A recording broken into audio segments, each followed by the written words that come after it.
అబ్కారీ శాఖ మంత్రి జూపల్లి కృష్ణారావు శౌచాలయాన్ని శుభ్రం చేశారు. నాగర్ కర్నూలు జిల్లా పెంట్లవెల్లిలో ఈ ఘటన జరిగింది.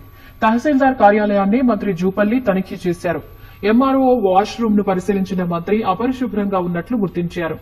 వెంటనే జగ్గులో నీళ్లు తీసుకుని శౌచాలయాన్ని చక్కగా శుభ్రం చేశారు. అనంతరం అధికారులపై తీవ్ర ఆగ్రహం వ్యక్తం చేశారు. తహసీల్దార్ ఉపయోగించే వాష్రూమ్ పరిస్థితి ఇలా ఉంటే సామాన్యులు వినియోగించే శౌచాలయాల పరిస్థితి ఏంటని నిలదీశారు. పద్ధతి మార్చుకోవాలని జూపల్లి కృష్ణారావు స్పష్టం చేశారు.